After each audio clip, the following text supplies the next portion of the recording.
Bangladesh cricket control বোর্ডের interim গভর্নমেন্টের সময় তৎকালীন ক্রীড়া উপদেষ্টা ক্ষমতার প্রয়োগ করে সারা বাংলাদেশে জেলা কমিটিগুলোকে প্রভাবিত করে সিদ্ধান্ত নিয়ে আসে।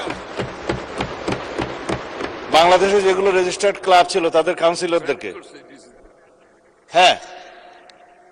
তাদেরকে প্রভাবিত করে সরকারি ক্ষমতা প্রয়োগ করে এবং হাইকোর্টে যে রিটটা দাখিল করা হয়েছিল সেটা হার্ড না করে পেন্ডিং রেখে, এখনো still it is pending with the chamber court I think, করে সর্বোচ্চ ক্ষমতা প্রয়োগ করে একতরফা ভাবে ক্রিকেট বোর্ডের একটা বোর্ডিং করা হয়।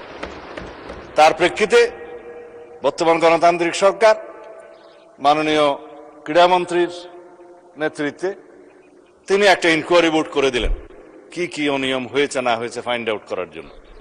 সেই তদন্ত কমিটি রিপোর্ট প্রদান করার পরে তারা ডিক্লেয়ার করলো এখানে যথেষ্ট অনিয়ম হয়েছে। আরো অনেক কথা আমি বলতে পারতাম, বলছি না।